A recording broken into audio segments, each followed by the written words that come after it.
নমস্কার বন্ধুরা, অলৌকিক সত্য ঘটনা চ্যানেলে সবাইকে স্বাগত জানাই।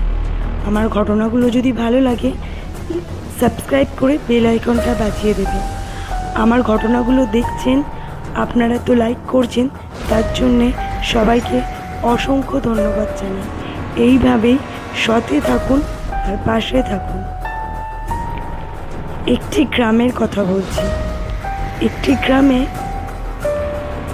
একটি বৃদ্ধ মা আর একটি ছেলে থাকতো। বাবা 2 বছর আগে মারা গেছে। ছেলেকে অনেক কষ্টে মা বড় করে তোলে। ছেলে যখন বড় হয়, বিদেশে চাকরি থেকে কল আসে। ছেলে যেতে নাও চাইলে মা তখন বলেছিল, চলে যা, অনেক কষ্টে পড়াশোনা তোকে করিয়েছি, এত বড় জিনিস তোর হাতে এসছে, এটাকে হাতছাড়া করিস না বাবা, তুমি শহরে যাও, গিয়ে চাকরি করো। শহরে চলে যায়। শহরে গিয়ে 4-5 বছর পর বিয়েও করে। প্রত্যেক মাসে মাকে একবার করে দেখতেও আসতো। তারপর মাও খুশি হয়েছিল, ছেলে যেখানেই থাকে প্রত্যেক মাসে আমাকে দেখতে আসে। ছেলের বিয়ে হওয়ার পর কিছু মাস পর একটা নাতি হয়। নাতির নাম ইন্দ্র।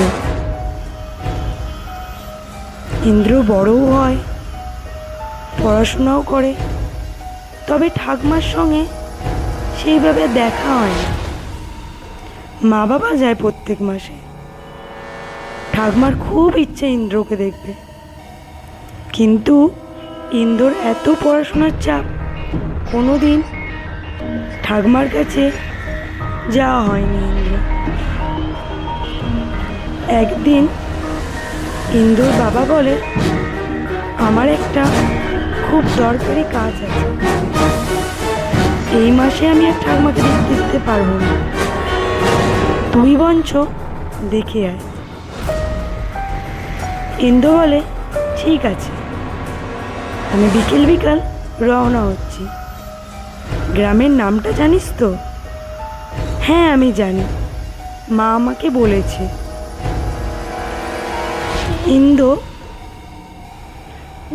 যখন যায় গ্রামে, গ্রাম দেখে অনেক ফাঁকা, গ্রামে কোনো লোকজন নেই, রাস্তাঘাটে সেরকম কোনো গাড়ি চলছে না, কোনো সাইকেল নিয়ে কোনো লোক যাচ্ছে না।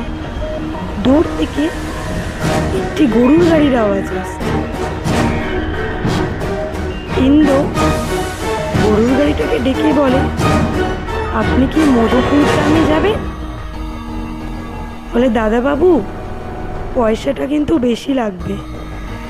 বলে, ঠিক আছে চলো। গরুর গাড়ি করে ইন্দ্র যখন মধুপুর গ্রামে এসে দাঁড়ায়, দেখে হারকিন হাতে কি দূর থেকে তাকিয়ে আছে, ডাকছে, ইন্দ্র এলি নাকি? ঠাকমা নাকি? হ্যাঁ রে, আয় বাবা। ইন্দ্র, হ্যাঁ ঠাকমা, দাঁড়াও আমি আসছি। ইন্দ্র গুটি গুটি পায় ঠাকমার কাছে এগিয়ে যায়। ঘরে গিয়ে দেখে ঠাকমা কতই না পথ রান্না করেছে। ঠাকমা বলছে, কত স্বাদ ছিল তোকে দেখার, আজ আমার স্বাদ মিটল রে ইন্দ্র তোকে দেখে। কতবার বলেছি তোর বাবাকে তোকে আনতে, আনে আর না। ঠিক আছে ঠাকমা, এবারে তোমাকে নিয়েই চলে যাব, বাবা বলে পাঠিয়েছে, তুমি আর চিন্তা করো না, রোজ সকাল বিকেল তোমার সঙ্গে আমার দেখা হবে।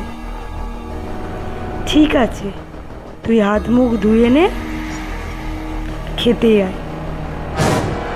ইন্দ্র যখন খেতে বসে, ইন্দোর খুব প্রিয় মাছটা ঠাকমা করেছিল। ইন্দ্র বলে, ঠাকমা, তুমি কি করে জানো আমি পুঁটি মাছ খেতে ভালোবাসি?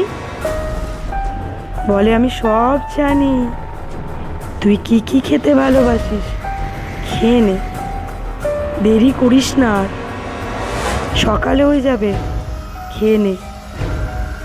ইন্দ্র খেয়ে নেয়, খেয়ে গিয়ে শুয়ে পড়ে।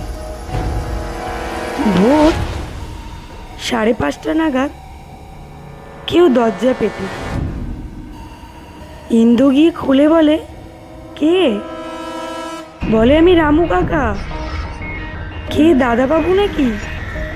হ্যাঁ যে রামু কাকা, তোমাকে তো এসে তো দেখতে পেলাম না। আরে বদ্দাবাবুকে তো অনেকবার কল দিয়েছি, তোমাদের সঙ্গে অনেক যোগাযোগ করার চেষ্টা করেছি, কিন্তু তোমার বাবা তো ফোন করে। কেন? আমি তো আসতামই আজকে। তোমার ঠাকমা কালকে সকালে মারা গেছে তো। বলছি, কি ভুলভাল কথা বলছো? আমি তো রাত্রিরে এসছি, ঠাকমা রান্না করলো, খেলাম, ঠাকমার সঙ্গে কত কথা বললাম। কি বলছো কি? বলে, কি বলছো তুমি, কি বলছো এগুলো?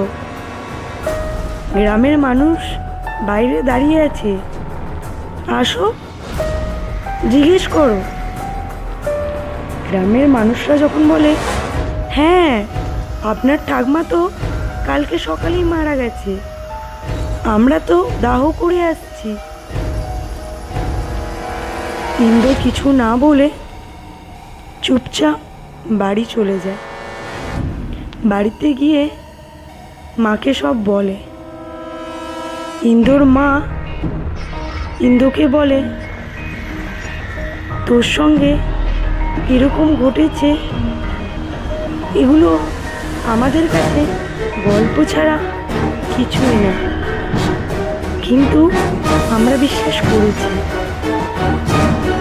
ইন্দ্র রাত্রিরে যখন শোয়, ইন্দ্রর স্বপ্নে ঠাকমা এসে ইন্দ্রকে বলে, বাবা, আমার অনেক দিনের স্বাদ ছিল, আমি নিজের হাতে তোকে রেঁধে খাওয়াবো, আমি আমার স্বাদটা পূরণ করে গেছি, ভয় পাবি না বাবা, আমাকে, ভালো থাকিস। আমার ঘটনাটা কেমন লাগলো আপনাদের ভালো লাগলে আপনারা কমেন্ট করে জানাবেন।